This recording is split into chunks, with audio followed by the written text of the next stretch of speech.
Alors, vous entendez souvent parler ici et ailleurs de l'état de la planète et de la manière dont il faut éviter que cet état s'aggrave, etc., etc. Bon, alors il y a plusieurs notions qui reviennent avec notre spécialiste de la consommation, Rodolphe Bodas. Nous allons chercher à comprendre pourquoi notre alimentation, et oui, a des conséquences aussi sur l'état de la planète. Et vous allez voir pourquoi.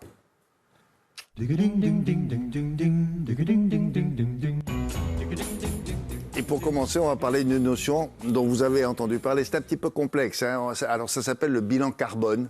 Qu'est-ce que c'est que ça ? Alors William, on va simplifier tout ça. Le bilan carbone, c'est un dispositif qui permet de calculer l'émission de gaz à effet de serre sur une activité humaine. Et on fait tous tous les individus sur Terre provoquent des gaz à effet de serre. Exactement. Ah bon ? Toute activité humaine fabrique une émission de gaz à effet de serre, qu'elle soit directe ou indirecte. C'est-à-dire, vous démarrez votre voiture, Oui. hop, vous émettez des gaz carboniques, etc. Et donc, vous participez au réchauffement climatique. Oui. Ou bien, par exemple, si vous achetez un vêtement, par exemple, la fabrication du vêtement, de manière indirecte, Oui. elle a contribué à, malheureusement, augmenter la température de la planète. Une usine qui crache ça, c'est pareil. Toute activité humaine, l'électricité que vous allumez, ça fabrique des émissions de gaz à effet de serre parce que ça contribue. Donc en fait, le bilan carbone, ça consiste à calculer sur une activité humaine ce que vous avez consommé et ce que vous avez créé. Donc par exemple, si vous avez une boîte de conserve, eh ben, vous achetez une boîte de conserve, vous avez un bilan carbone qui va prendre en compte c'est plus ou moins cet élément. important selon... Alors oui, c'est plus ou moins important. Bon. Et alors la raison, c'est, on peut se dire, mais pourquoi est-ce qu'on est obligé de calculer cet élément-là ? Le premier élément, d'abord, c'est pour nous sensibiliser tous,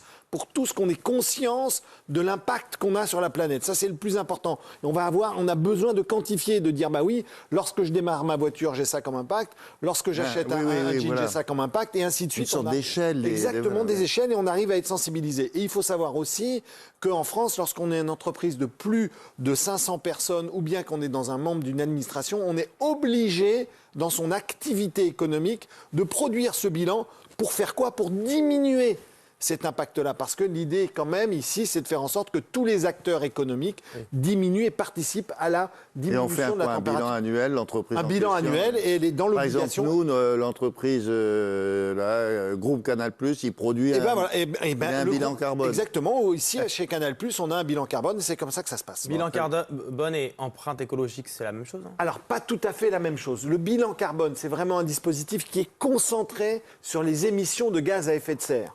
Ça, c'est vraiment le bilan carbone. On calcule vraiment le CO2. Et l'empreinte écologique, c'est ce que tu vas créer toi Alors, l'empreinte écologique va intégrer cet élément-là, mais en plus, on va avoir, par exemple, si jamais on pollue les sols, ou par exemple, si on contribue, par exemple, à la destruction de la biodiversité. Okay. C'est la raison pour laquelle on calcule les deux. Mais ici, la plupart du temps, on est concentré sur le bilan carbone pour une raison très très simple, c'est que c'est le premier critère qui contribue au réchauffement climatique.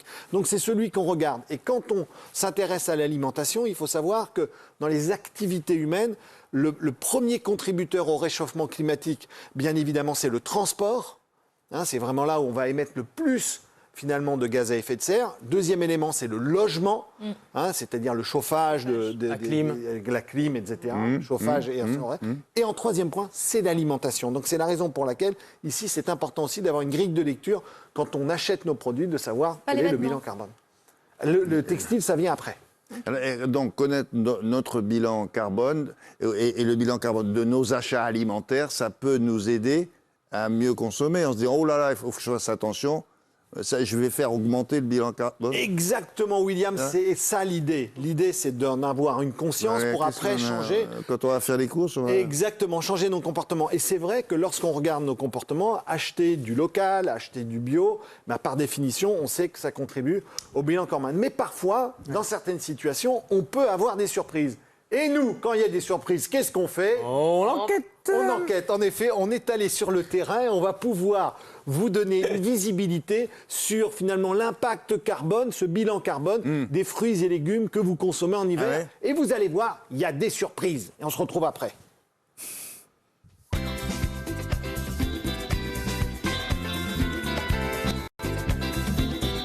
Des tomates, des aubergines et des courgettes Origine France en plein mois de décembre, une offre de légumes hors saison rendue possible grâce à la culture sous serre chauffée.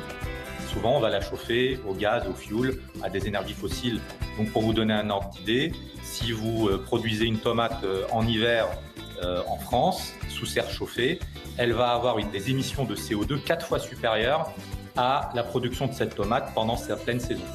Selon une étude de l'Agence de la transition écologique, les fruits et légumes importés de pays étrangers émettent moins de gaz à effet de serre que les fruits et légumes cultivés en France sous serre chauffée. On pense vraiment tout de suite au transport et on pense que c'est absolument la plus grande part de l'impact carbone.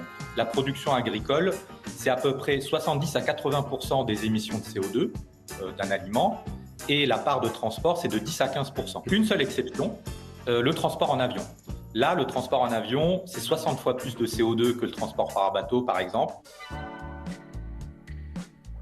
Pour cette association de défense des maraîchers, le recours à la culture sous serre chauffée répond avant tout à une demande des consommateurs. C'est le consommateur qui veut, au mois d'avril, à Pâques, par exemple, je veux des tomates. Sur la table, j'aurai des tomates parce qu'il y a un rayon de soleil, il fait 25 ou 30 degrés. Voilà. Et moi, aujourd'hui, je suis dans la capacité de le faire en serre froide. Autre enjeu, assurer la pérennité des exploitations face à la concurrence. Et il y a aussi la rentabilité. On oublie qu'aujourd'hui, le monde agricole, j'enlèverai le mot exploitant, on est véritablement des entreprises. Qu'est-ce qu'on fait en hiver? Les gens ne vont pas manger que des poireaux, des carottes ou des endives, donc on est obligé d'avoir de tout. Alors, entre les légumes cultivés en France sous serre chauffée et les légumes importés, que choisir? Le CO2, c'est un sujet, mais il y a beaucoup d'autres sujets environnementaux, par exemple la consommation d'eau. Si les légumes importés proviennent de régions arides où il faut beaucoup d'irrigation, là, il pourra avoir une empreinte eau très élevée. Dans certains pays, on va utiliser des pesticides et des engrais qui sont peut-être moins réglementés qu'en France, et donc ça va augmenter des impacts sur la biodiversité, la qualité des sols. On estime que 80% des tomates cultivées en France le sont sous serre chauffée, y compris les tomates bio.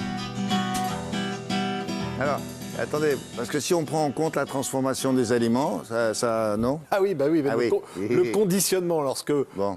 finalement vous empaquetez les aliments que vous consommez, il y a un impact carbone. Donc, aussi. Je vais vous donner un exemple sur 3 types de conditionnement. Entre la conserve, le surgelé ou bien le bocal en verre, à votre avis, quel est celui qui a l'empreinte carbone la moins bonne ou la plus mauvaise? Moi, la meilleure, le verre. Surgelé, oui. Alors, surgelé, vous dites que c'est là où c'est le pire. Bah oui, parce que ça utilise le frigidaire, donc ça. Il y a du plastique, le congèle, l'électricité. C'est le bocal en verre. C'est le bocal en verre et de très très loin, et je vais vous expliquer pourquoi. Parce que dans le bocal en verre... C'est bien le verre, non? Oui, mais ça fait écolo le verre, ça fait naturel, ça fait historique, ça fait ancien, on se dit, ah là, oui, ça c'est vrai. Mais en fait, l'empreinte carbone du verre, c'est terrible. Pourquoi? Et de très très loin, pour une raison très simple. 1800 degrés. Exactement, il faut le fabriquer, il faut le chauffer. On l'a vu tout à l'heure dans le journal de Caroline, il faut les verriers. Ils chauffent le sable à 1400 degrés. Et ensuite, après, le verre, le pire, c'est qu'on le recycle. Et là, quand on le recycle, qu'est-ce qu'on fait? On le réchauffe. On le réchauffe une nouvelle fois. Non, mais on fait quoi? On vit comme à l'époque de Cro-Magnon? Alors, ni plastique, ni verre, alors quoi? Alors non. Alors, mais par exemple, ce qu'il faut savoir, c'est que cette empreinte carbone, alors, le verre, qu'est-ce qu'il faut faire? Il faut le laver. Alors là, pour le coup, comme c'est quasiment réutilisable, là, quand on fait la consigne et qu'on relave le verre, là, pour le coup, on va faire descendre. Le deuxième, c'est le surgelé. Là, en effet, le surgelé, ça sert à rien, mais c'est 2 fois moins que le verre, quasiment. Et enfin, en 3e étape, vous trouvez, bien sûr, la fameuse vieille boîte de conserve. Celle-ci, cette boîte de conserve, elle arrive carrément, c'est 100 grammes de CO2 par kilo, c'est 5 fois moins que le verre. Les boîtes, Alors justement, ça c'est marqué, c'est la question qui vient à la suite, c'est comment est-ce qu'on peut connaître le bilan carbone de nos aliments? Nous, chacun d'entre nous? Oui, on va pouvoir le faire. on fait nos courses. Eh bien, exactement. Et c'est là une très bonne idée de l'ADEME et que vous allez trouver aussi dans l'application Yuka, c'est que maintenant vous avez un éco-score. Vous vous souvenez Regardez le Nutri-Score et l'éco-score. Voilà, on va regarder l'éco-score. Alors l'éco-score, ça marche exactement de la même manière. Bon. Vous avez de la lettre de A à E. C'est à côté du Nutri-Score? C'est à côté du Nutri-Score. Bon. Il y a 400 000 produits. Non, mon cœur, je ne vais pas prendre ces pâtes-là, parce que vraiment, l'éco-score est vraiment trop élevé. Non, mais le Nutri-Score est bon. Non, mais on va s'en sortir. Et s'il y en a un qui est bon et l'autre qui n'est pas bon, comment on choisit? Bref, la conclusion de cette chronique. Oui. 3.1, privilégiez les aliments bio et locaux.